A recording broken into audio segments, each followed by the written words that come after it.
오늘은 십자가에 죽으신 예수님과 주변 사람들의 반응이라는 제목으로 함께 말씀을 나누겠습니다.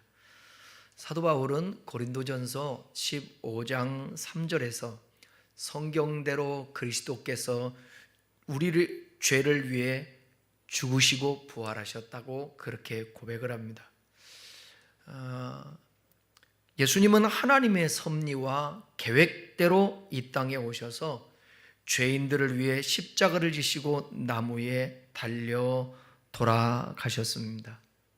그냥 예수님이 스스로 내가 인류를 구원하기 위해서 이때쯤 내려가야 되겠다, 그게 아니라 하나님의 섭리와 하나님의 계획 하에, 그것이 이제 성경에 기록되어 있죠. 구약 성경에 기록된 대로 예수님께서 때가 찼다고 그러죠. 때가 참에 예수님이 이 땅에 오셨습니다. 그리고 죽으시고 부활하셔서 인류의 구원을 허락하여 주셨다라는 것입니다.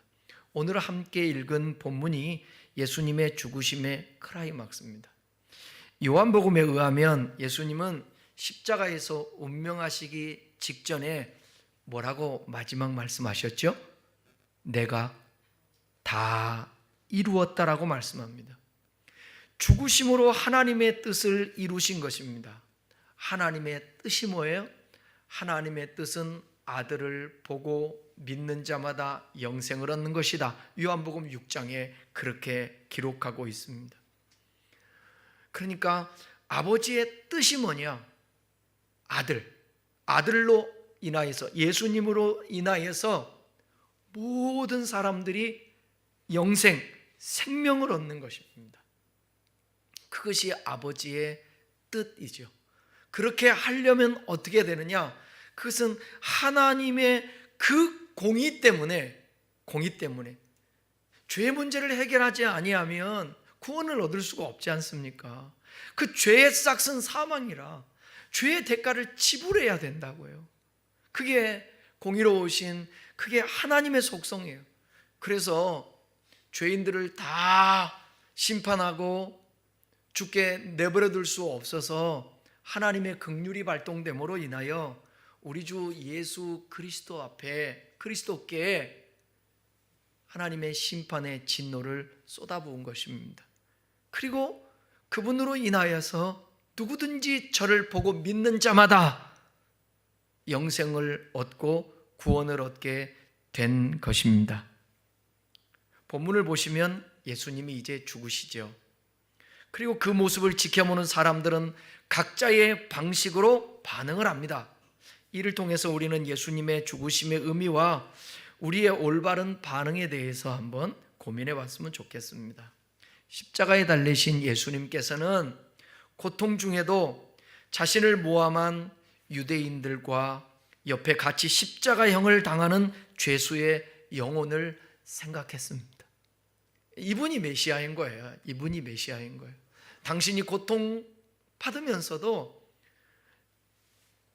앞에 있는 영혼들을 생각하고 같이 십자가에 달린 강도를 생각하는 것입니다. 그러니까 예수님 안에는 뼛속 깊이, 영혼 깊이 인류를 구원하기 위한 이 땅에 오심이 충만해 있었다라는 거예요. 그러니까 십자가에 달렸어도 그 달리는 목적이 인류를 구원하는 것이기 때문에 우리 주님이 십자가에 죽으시면서까지 죄인들을 생각하셨다라는 것입니다. 그리고 본문은 시간이 지나서 오후가 됐어요. 십자가에 매 달렸는데 오후가 되었어요.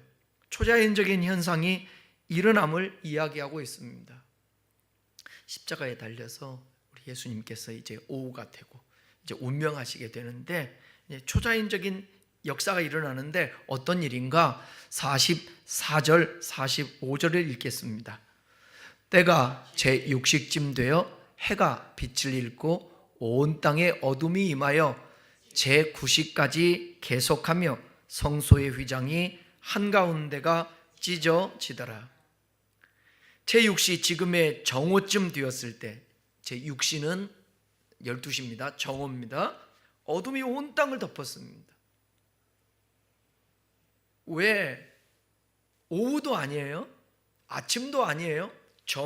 정오는 가장 빛이 밝게 비춰질 때 아니겠습니까?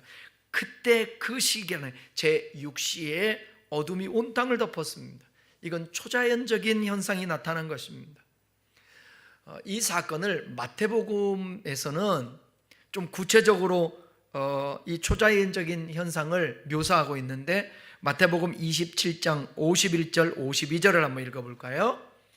이에 성소 휘장이 위로부터 아래까지 둘이 되고 땅이 진동하며 바위가 터지고 무덤들이 열리며 자던 성도의 몸이 많이 일어나되, 마태복음은 단지 그 지역이 어둡게 된 것을 넘어서 땅이 흔들렸다고, 그러니까 누가보다는 더 구체적으로 기록하고 있잖아요.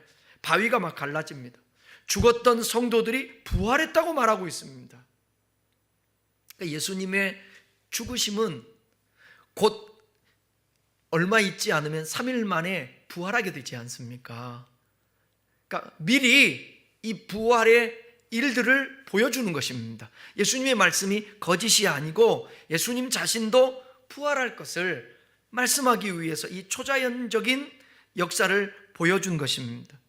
성경은 매우 중요한 사건에서 하나님께서 초자연적으로 개입하시는 장면이 많이 등장합니다.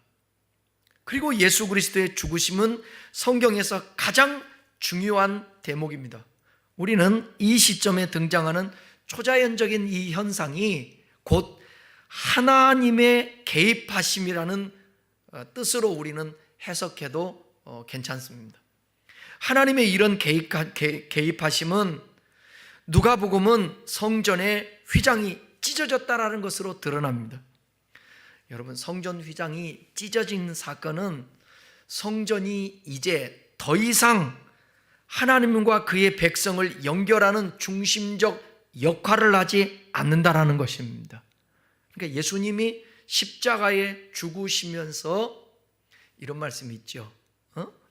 뭐라고 그랬냐면 성전을 우리 주님께서 3일 만에 세울 것이다, 이 말씀하지 않습니까? 그것은 당신을 두고 하신 말씀인데, 당신이, 예수님 자신이 성전이에요. 이제는 성전이 필요 없습니다. 여러분, 앞으로도 성전이 필요 없습니다. 미래에도 성전이 필요 없어요. 무슨 혹자들은, 세대주의자들, 백투더 예루살렘을 주장하는 사람들은 뭘 얘기하냐면, 이스라엘에 황금돔 알죠? 황금돔. 그 황금돔, 그 위치에 완전히 모슬렘도 이제 몰아내버리고 거기에다가 성경에서 말씀했던, 성경에서 그 말씀에서 지어졌던 그 성전을 다시 짓는다라는 거예요. 그러면 예수님께서 재림하신다, 이런 말씀을 하고 있는데, 그 성경은 바른 해석이 아니라고 정통적인 신학자들은 다 얘기하고 있습니다. 이제는 성전이 필요 없습니다. 성전이 있다면 예수님이 이 땅에 오실 필요가 없죠. 다시 예수님 이전으로 돌아가는 것 아니겠습니까? 그러니까 휘장이 찢어졌다라는 얘기는 히브리서에서는 하나님 앞에 나아갈 수 있는 산길이 열렸다라는 거예요. 이제는 더 이상 성전이 필요 없고, 성전이 필요 없으면 또 누가 필요 없는 거예요? 그렇죠. 성전이 필요 없으면 제사장 또한 필요가 없게 되는 것입니다. 성전이 더 이상 하나님과 그 백성을 연결하는 중심적 역할을 하지 않는다라는 뜻입니다. 이제 하나님의 백성이 제사장의 도움 없이 하나님께 직접 나아가는 그 길이 궁극적으로 열렸다라는 거예요. 이제 하나님과 인간 사이에 연결자 역할을 하는 제사장 절대 필요 없어요. 이런 의미에서 잘 들으세요. 목사만이 제사장이 아닙니다. 모든 성도가 휘장이 찢어짐으로 제사장으로 부름을 받은 것입니다. 목사는 교회 안에서 모든 성도가 제사장의 역할을 깨닫게 하고 그 역할을 감당할 능력을 얻도록 도움을 주는 사람입니다. 그래서 베드로전서, 이 중요한 내용인데, 베드로전서 2장 9절에서는 예수 그리스도의 죽으심으로 찢어진 휘장이 이제 각 성도들에게 어떤 의미가 있는지를 보여줘요. 이 성경 구절 중요하니까 자, 한번 읽어봅시다. 베드로전서 2장 9절. 그러나 너희는 택하신 족속이요 왕같은 제사장이요 거룩한 나라요 그의 소유된 백성이니 이는 너희를 어두운 데서 불러내어 그의 기이한 빛에 들어가게 하신 이의 아름다운 덕을 선포하게 하려 하심이니라. 휘장이 찢어졌다라는 것은 이제 예수 그리스도께서 하신 일을 사실로 받아들이고 그를 인생의 주인으로 모시기로 결정한 자들이 제사장으로 부름 받았다라는 것을 뜻합니다. 제사장의 역할은 하나님이 하신 업적을 선포하는 거예요. 그 선포의 방법은 말이 아니라 우리의 삶인 것입니다. 여기 잠깐 우리 함께 좀 주목해야 될 것이 있어요. 한국 교회는, 제가 종교 중독에 대해서 그 연구 발표를 했다고 그랬잖아요. 대학원에서 이 중독은 물질 세계 것들에게 치중하고 집중하고 빠지는 것, 중독인데 사람에게도 빠집니다. 중독이 되는 거예요. 그래서 한국 교회가 어느 다른 나라보다도 참 목회자들에게 카리스마를 원하거든요. 그래서 목사의 말이면 거의 좌지우지, 팔로미 하면 죽는 신용까지 하잖아요. 그러니까 한국 교회는 너무 목회자의 그 힘이 너무 강해요. 막강해요. 적은 교회, 우리 교회 같이 적은 교회는 모든 것을 목사가 해야 되다 보니까 전문적으로 다 해야 되지 않습니까? 다 뭐든지. 그러다 보니까 목회자가 차지하는 적은 교회들은 비중이 큽니다. 아주. 그런데 목사가 엉뚱하게 팔로미해서 뭘 강요하다든지 이렇게 따르라든지 억지를 부린다든지 당신들은 조용해, 내 말만 들어, 이러면 안 된다는 거예요. 거기에 빠져도 안 된다는 거예요. 제가 만약에 그렇게 하면 여러분들은 제 말을 들어야 돼요, 안 들어야 돼요? 들어야 돼요, 안 들어야 돼요? 왜 대답을 안 하세요? 그러지 않을 것 같아서요. 네, 감사합니다. 그러려면 목회할 필요가 없죠. 참 사람이 동기가 중요한 것 같아요. 내가 목사가 된 동기가 지금도 많이 그때보다 어떻게 그만큼 순수하겠습니까? 제 자신이 봐도 그만큼 순수하지는 않아요. 그렇지만 더 성숙함은 있다고 생각해요.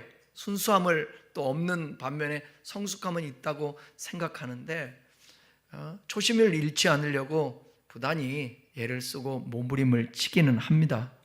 근데 팔로우미, 무조건 팔로우. 저는 제 말에 여러분 동의하시는 분도 있고 안 하시는 분들도 있을 수 있는데 밖에 나가서 봉을 흔들고 태극기를 흔들고 하면서 어디서 모여야 되는데 내가 거기에서 이번에 준비위원장입니다, 아니면 설교를 맡았습니다, 기도를 맡았습니다, 그러니까 여러분들이 와서 지원해 줘야 합니다 하고 차를 대절해 가지고 이거는 저는 그렇게 긍정적으로 보지를 않아요. 각자들 따르고 안 따르는 것은 자유일 수도 있겠지만 너무 한국 교회는 목회자 중심이에요. 목회자 말이라면 그냥 하나님 말씀처럼 듣는다고요. 그것이 그러한가 점검할 줄도 알고. 그래서 성도들이 똑똑해야 돼. 성도들이 그 분별력을 가져야 돼. 저건 아닌 것 같은데? 여러분들이 분별해내야 돼요. 목사님, 그것은 아닌 것 같습니다. 이렇게 정중하게. 그렇게 대화를 하면서 풀어나가야 되고, 여러분들도 한국교회는 그래요. 목사가 제사장이래요. 목사가 선지자래. 맞아요. 그 역할을 합니다. 성도들도 똑같아요. 성도들도 그리고 저는 목사라는 직분을 가지고 있는 거예요. 교사라는, 권사라는, 집사라는, 장로라는 각자의 그 직분을 가지고 역할을 다 하는 것입니다. 교회의 목사는 대표자로서 때로는 문서상 아니면 외적으로도 대표가 되다 보니까 더 부각되고, 설교를 하다 보니까 부각되고. 그러니까 이거 목사를 위해서 여러분 기도를 많이 하셔야 돼. 에? 아멘이죠? 아멘. 여러분 생각해 보세요. 일주일에 한 번만 예배 드려도 최소한 30분 이상을 한 목사에게 말을 듣는 거예요. 여러분들이 살면서 집중해서 그냥 아무 대꾸도 안 하고 30분 얘기를 듣는다고 생각해 보십시오. 그 영향력이 얼마나 크겠나. 설교를 2번 들으면 1시간이에요.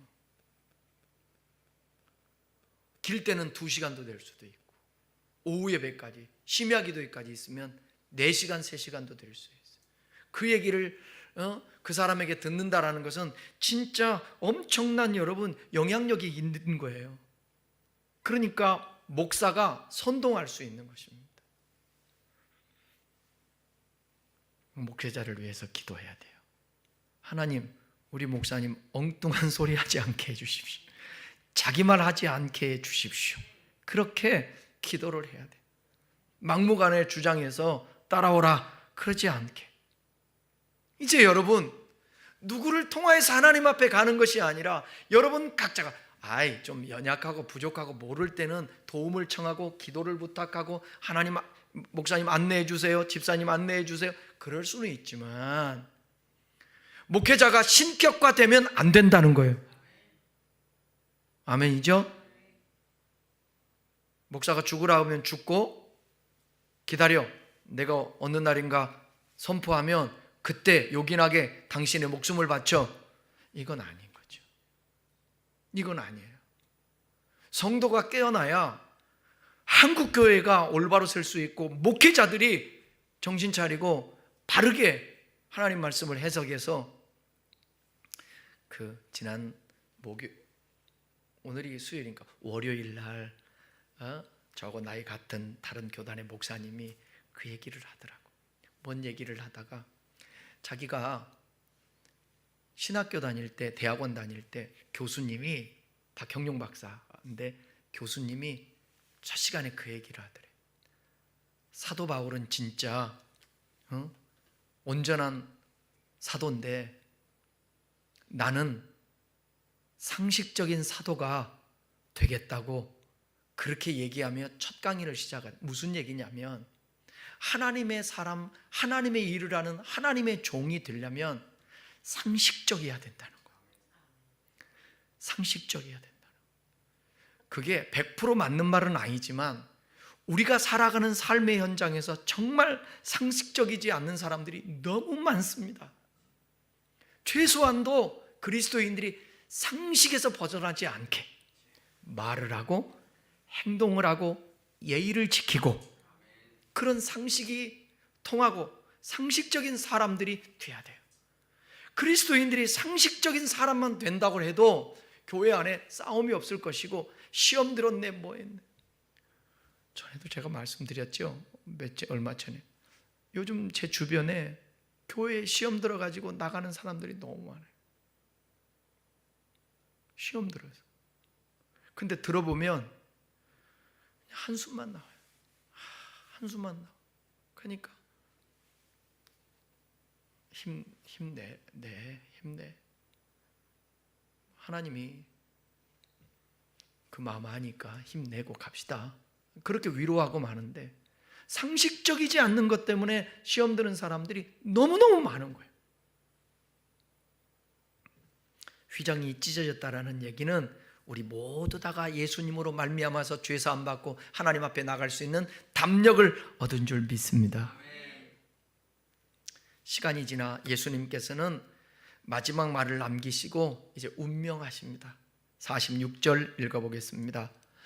예수께서 큰 소리로 불러 이르시되 아버지 내 영혼을 아버지 손에 부탁하나이다 하고 이 말씀을 하신 후에 숨지시니라. 예수님께서 자신의 영혼을 아버지 하나님께 맡깁니다.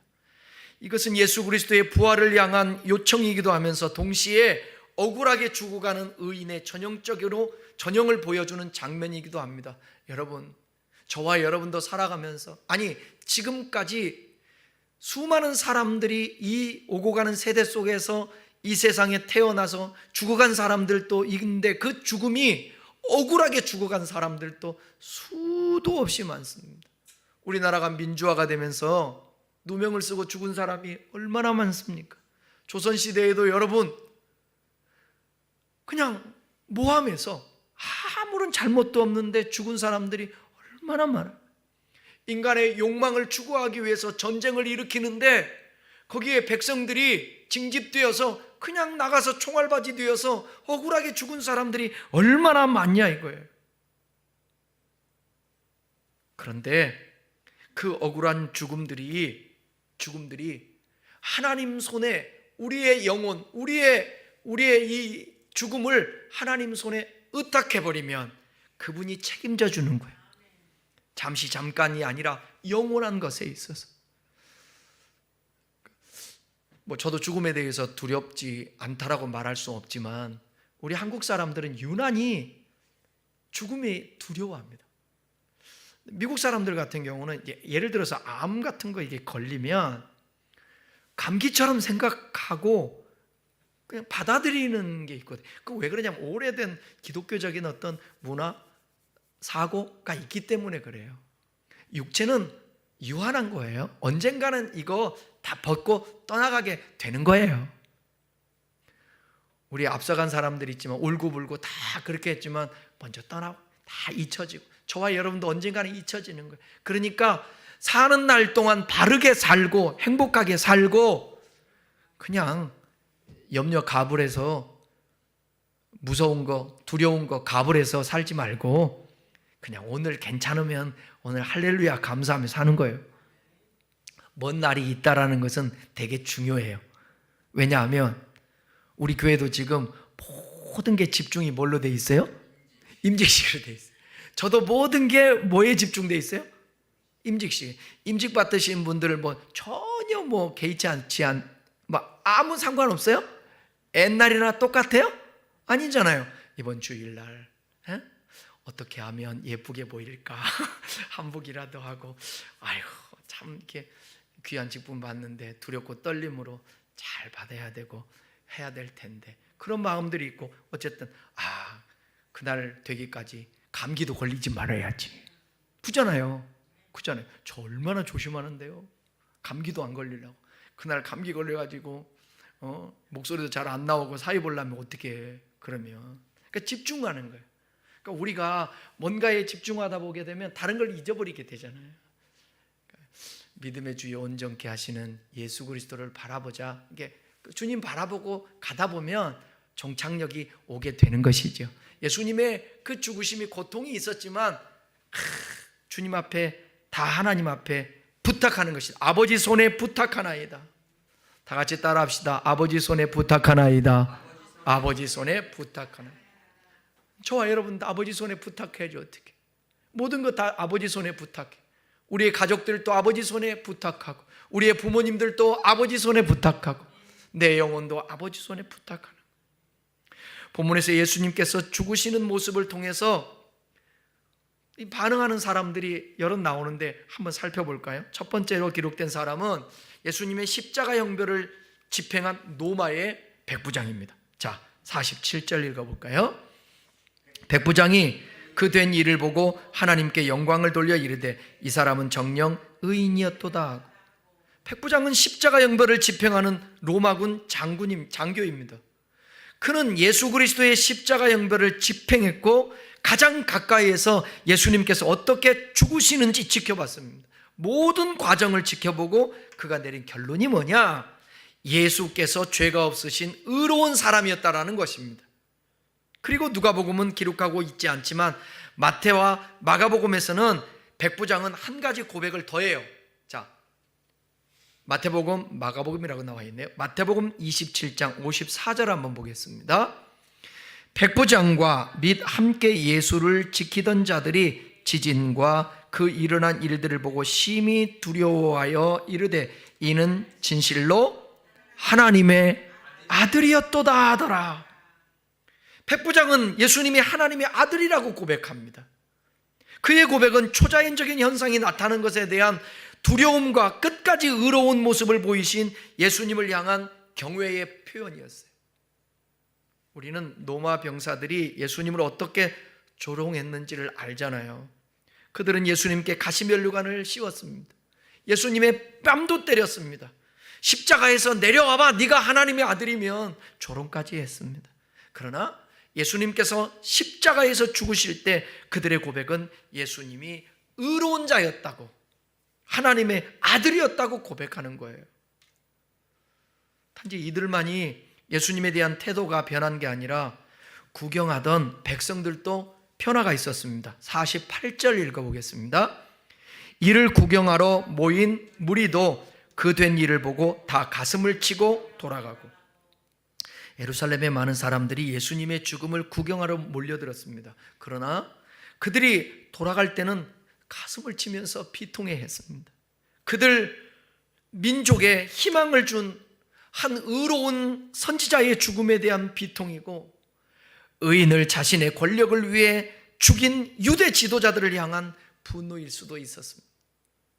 49절 보겠습니다. 49절. 예수를 아는 자들과 갈릴리로부터 따라온 여자들도 다 멀리 서서 이 일을 보니라. 여기 등장하는 사람들은 예수님을 지지하는 자들로서 무리 속에 숨어있던 자들이에요. 이들은 과거부터 예수님을 알던 자와 갈릴리로부터 예수님을 따르던 여인들이에요. 어느 시대나 봐도 남자보다는 여인들이 더 믿음이 있고 열심히 있는 것 같아요. 여러분 그거 아세요? 3.1 운동을 앞장서고 많이 나가서 외쳤던 사람들이 기독교인들 중에 여자분들이 더 훨씬 많다고, 남자보다. 퍼센테이지로 하면 몇 배가 되는 거예요, 몇 배가. 그 여인들이 참 이게 더 신앙적으로 보게 되면 믿음이 좋은 것 같아요. 제자들은 예수님을 버리고 뿔뿔이 흩어졌습니다. 이들은 십자가의 처형 자리까지 따라와서 멀리서 예수님의 처형 과정을 끝까지 지켜본 거예요. 제자들은 떠났는데 여인들은 끝까지 지켜보는 거예요. 여기서 아는 자들로 번역된 그노스토이, 이건 뭐냐면 단순히 아는 사람이 아니에요. 친구들이라는 뜻을 갖고 있습니다. 그러니까 예수님과 친근하게 함께했던 사람들이에요. 그래서 많은 사람들은 이들을 예수님의 친척이나 예수님의 친구로 보기도 합니다. 여기 등장하는 여자들을 마태복음 27장과 마가복음 15장에 보게 되면 여자들은 누구냐면 막달라 마리아 알죠? 그 다음에 작은 야고보와 요셉의 어머니 마리아와 살로메 등을 가리킨다고 얘기하고 있어요. 이들은 예수님과 함께 정죄받을 수 있는 위험 때문에 차마 예수님의 십자가 처형 현장 가까이 갈 수는 없었습니다. 이 정도는 이해가 가죠. 그 인간의 연약함이에요. 예수님을 알고 예수님과 친했고, 그런데 바로 십자가 앞에는 못 가는 거예요. 왜? 너도 같이 있던 사람이냐 아니냐 하고 핍박이 오고 그럴까 봐 아직 연약하죠. 멀찍이 따라가죠. 멀찍이에서 봤죠. 그러나 이 여인들은 무덤까지 따라가서 보고 56절 보면 뭘 준비했다고 그래요? 향품과 향유를 준비해서 예수님 장사를 위해서. 또 한 사람, 놀랍도록 변화된 태도를 보이는 사람이 보입니다. 50절 51절 읽겠습니다. 공회의원으로 선하고 의로운 요셉이라 하는 사람이 있으니 그들의 결의와 행사에 찬성하지 아니한 자라. 그는 유대인의 동네 아리마대 사람이요 하나님의 나라를 기다리는 자라. 요셉이라는 사람이 있었습니다. 그는 사내들린 공의회의 회원이었고 선하고 의로운 사람이었습니다. 요셉이라는 사람이 여러 명 나오죠. 성경에, 신약 성경에도. 이건 아리마대 사람 요셉입니다. 마가복음 14장 43절은 그가 존경받는 사람이었다고 말하고, 마태복음 27장에서는 부자였대요, 요셉이. 그 예수님의 제자 중에 하나라고 언급하고 있습니다. 12제자 안에는 들어가지 못하지만, 요약하면 요셉은 예수님의 제자이면서 예수님을 죽이는데 결정적인 역할을 했던 사내들린 공의회의 의원이에요. 지금으로 얘기하면 국회의원이라고요. 요셉은 예수님의 제자로 하나님 나라를 기다리는 착한 사람이었어요. 의롭고 존경받는 사람이었어요. 자신을 둘러싼 환경에서 매우 큰 괴로움을 느낀 사람이었습니다. 엄청난 내적 갈등이 그를 괴롭혔을 거예요. 그러나 그는 예수님의 죽음에 절망만 하고 있지 않았습니다. 빌라도에게 가가지고요, 예수님의 시신을 내어달라고 청했어요. 이런 것들이 어쩌면 인간의 연약함, 한계일 수도 있어요. 인간이 완벽하지 않아요. 그러나 완벽하지 않는 가운데서도 또 한 면을 보잖아요. 그럼에도 불구하고 주님을 향한 그 마음, 100%는 아니지만 그래도 주님을 향한 그런 마음에서 나오는 그 결과가 요셉처럼 반응을 하는 거예요. 시신을 거두어서 예수님을 장사하려고 했던 것입니다. 빌라도에게 갑니다. 그리고 예수님을, 시신을 내어달라고 청해요. 한번 볼까요? 52절입니다. 그가 빌라도에게 가서 예수의 시체를 달라 하여. 마가복음 15장에 보게 되면 좀 다르게 표현되고 있는데 요셉의 내적 변화를 살필 수 있는 부분이 있어요. 마가복음 15장 43절 읽어볼게요. 아리마대 사람 요셉이 와서 당돌이 빌라도에게 들어가 예수의 시체를 달라 하니 이 사람은 존경받는 공의원이요 하나님의 나라를 기다리는 자다. 여기 당돌하게라는 말이 있잖아요. 이 단어는 무슨 뜻이냐면 용기를 내다라는 뜻이에요. 그렇다면 요셉은 어떤 부분에서 용기를 내서 빌라도에게 예수님의 시신을 내어달라고 한 것이고, 그것이 어떻게 그의 내적 변화를 보여주고 있는 걸까? 우선 용기를 낸 것은 두 가지 측면이 있지 않겠어요? 일개 유대 지도자에 불과한 자가 빌라도의 독대를 청하고요, 사형수의 시신을 요청하는 행동은 정말 큰 용기가 필요한 행위였습니다. 또 한 가지는 요셉은 유대인들이 무서워서 예수님의 제자라는 사실을 비밀로 했던 사람이었어요. 예수의 시신을 얻기 위해 빌라도에게 갑니다.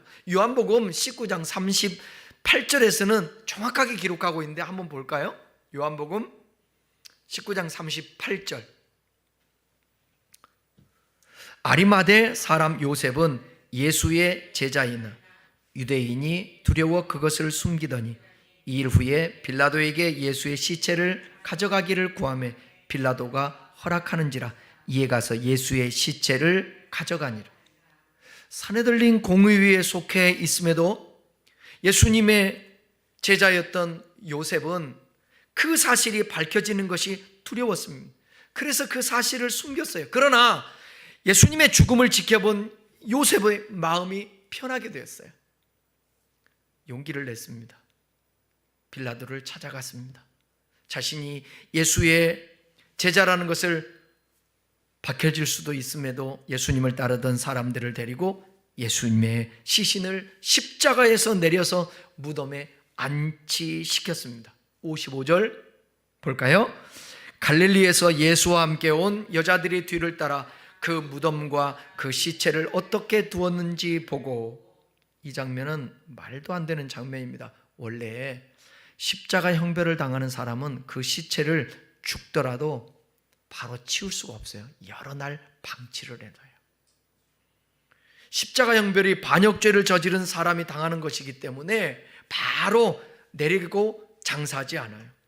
왜 요셉은 이렇게 무리하면서까지 급하게 예수님의 시체를 찾으려고 했을까? 그 답을 54절에서는 말합니다.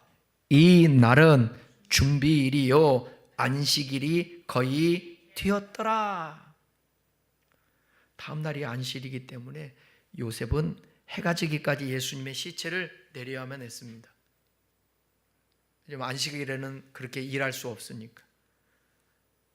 안식일이 지날 때까지 예수님의 시체는 십자가에 매달려 있어야 했습니다. 만약에 아리마대 요셉이 내리지 않으면